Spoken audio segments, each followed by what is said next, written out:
Hello friend, मैं हूं शेखर गुप्ता, आपका स्टॉक फाइनेंसर कोच। आज हम बात करेंगे एक न्यू टॉपिक के बारे में। वो क्या है? IPO, initial public offering. जब कंपनी अब कुछ फंड रेज करने के लिए पब्लिक के पास जाती है और उन्हें अपना शेयर प्रोवाइड करती है कि मेरे आप शेयर ले लो, आप मुझे पैसे प्रोवाइड करो, उसे कहते हैं आईपीओ। बेसिकली जब कभी कोई स्टार्टअप जब स्टार्ट होता है तो बैंक से या कहते हैं फैमिली से कहते हैं कर्जे लेके स्टार्ट करता है, और फिर उसके बाद एंजल इन्वेस्टर आता है, फिर वेंचर कैपिटलिस्ट आता है, फिर आईपीओ आता है। क्योंकि ये जो इन्वेस्टर रहते हैं बीच वाले, उनके पास इतना फंड, वो इतने फंड नहीं प्रोवाइड कर पाएंगे कि आप लार्ज स्केल में आप एक्सपेंड कर सको।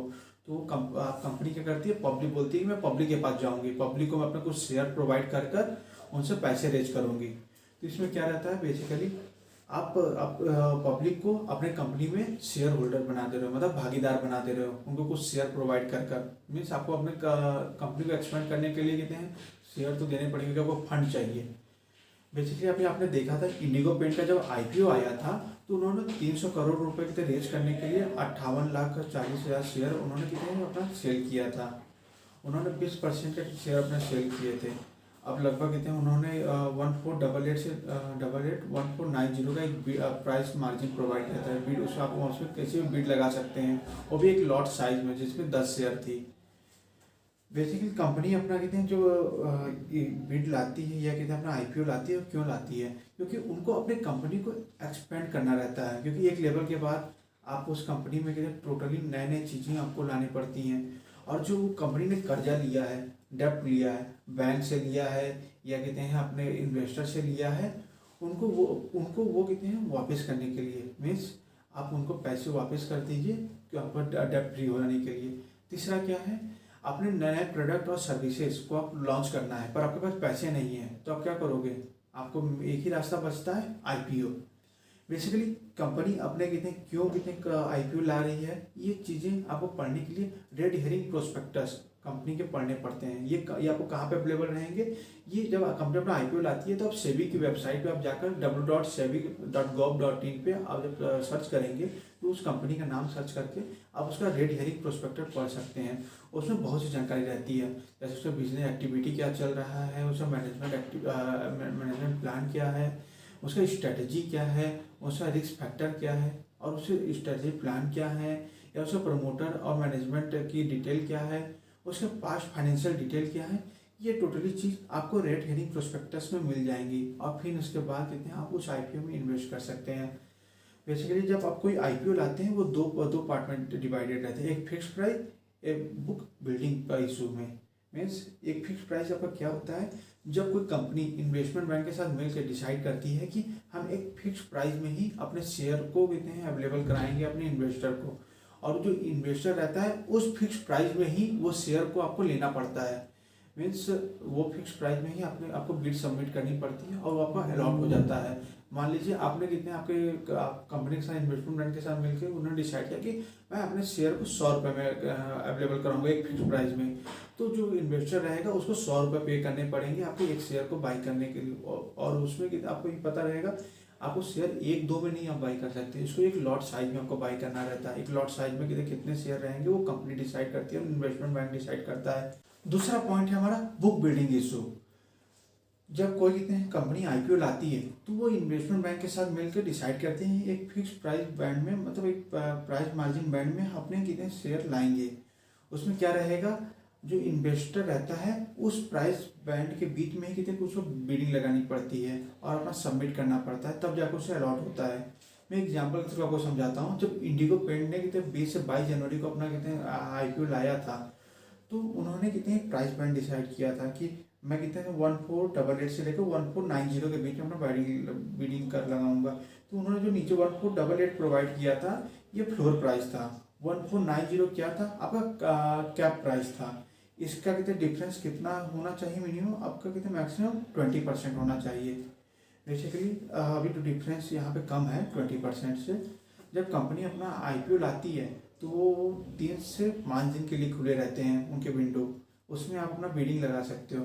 अगर आप फिक्स प्राइस के हिसाब से आप अपना ला रही है कंपनी, तो उस फिक्स प्राइस में ही कितने इन्वेस्टर को कितने वो शेयर अलॉट किए जाएंगे, और जब वो अपना कितना एप्लीकेशन प्रोसेस को सबमिट करेगा, जब वो कितने आपका बुक प्राइस इशू के हिसाब से ला रही है, बुक बिल्डिंग इशू के हिसाब से ला रही है, तो उस बुक बिल्डिंग इशू में कहते हैं जो भी आपका प्राइस चलेगा उसके बीच में कहते हैं जो प्राइस मार्जिन आपको प्रोवाइड की जाएगी उसके बीच में कहते हैं आपको बिडिंग लगानी पड़ेगी और आपको सबमिट करना पड़ेगा। पर ये कहते हैं जरूरी नहीं कि सबमिट करने के बाद वो आपको अलॉट ही हो, क्योंकि कुछ शेयर रहते हैं जो कहते हैं ओवर सब्सक्राइब हो जाते हैं। जैसे आपने सुना था IRCTC का कहते हैं ओवर सब्सक्राइब हो गया था 107 टाइम्स। अब बर्गर किंग का कहते हैं ओवर सब्सक्राइब हो गया था। अभी मैंने खुद ही कहते हैं इंडिगो पेंट पे लगाया था, उसका भी 117 टाइम्स ओवर सब्सक्राइब हो गया था, जिससे मुझे खुद ही नहीं अलॉट हुआ था। तो ये टोटली आपके कहते हैं अलॉट होगा कि नहीं, इसके अलग प्रोसेस रहते हैं, वो मैं नेक्स्ट वीडियो में आपको समझा दूंगा।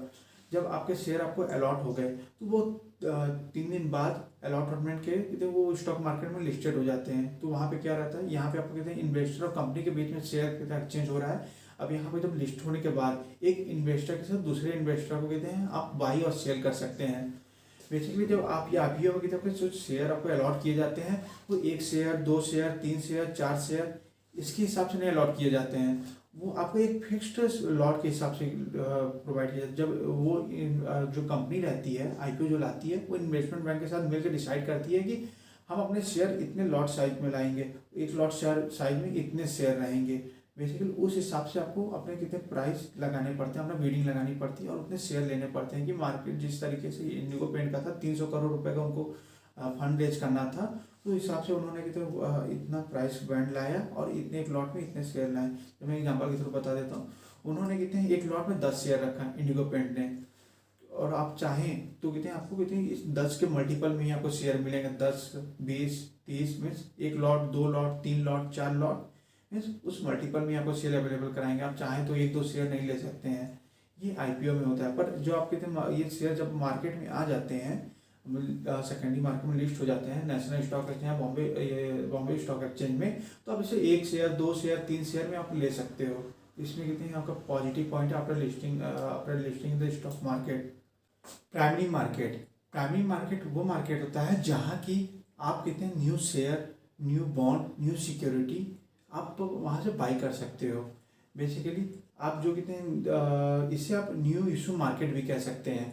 बेसिकली मार्केट में जो कितने नए शेयर आते हैं, जैसे कि मैं IPO का एग्जांपल लेता हूँ। IPO कहते हैं जब अलॉटमेंट होता है वो टोटली कहते हैं आप जब बाई करते हैं तो वो अलॉटमेंट के टोटल प्रोसेस के बाद उस सेकेंडरी मार्केट में आपका लिस्टेड हो जाता है, मीन्स नेशनल स्टॉक एक्सचेंज या बॉम्बे स्टॉक एक्सचेंज वो लिस्ट हो जाता है, उसे कहते हैं सेकेंडरी मार्केट। सेकेंडरी मार्केट के में लिस्ट होने के बाद वो कहते हैं इन्वेस्टर टू इन्वेस्टर वो ट्रेड होता है। पहले क्या था कि एक इन्वेस्टर और कंपनी के बीच में कितने IPO के थ्रू कितने आपका शेयर और पैसे इन्वेस्ट हुए। अब ये क्या है, एक इन्वेस्टर के पास शेयर और इन्वेस्टर के पास तो पैसे, ये दोनों आपस में एक्सचेंज होते रहते हैं। बेसिकली कितने जो इंडिगो IPO का मैंने एग्जांपल आपको प्रोवाइड किया, वो कितने हैं जब IPO लाती है तो वो आपसे कितने पब्लिक से पैसे लेकर वो अपना रेड हेयरिंग प्रोस्पेक्टस में जो काम है उन्होंने बताया कि ये काम पे हम काम करेंगे, इस पे हम वर्क करेंगे, तो वो पैसे उस पर लगाती है।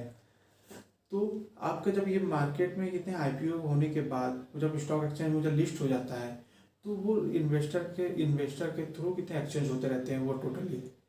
आप जब वर्क करते हैं IPO में तो वो कंपनी और इन्वेस्टर के बेसिस पे था।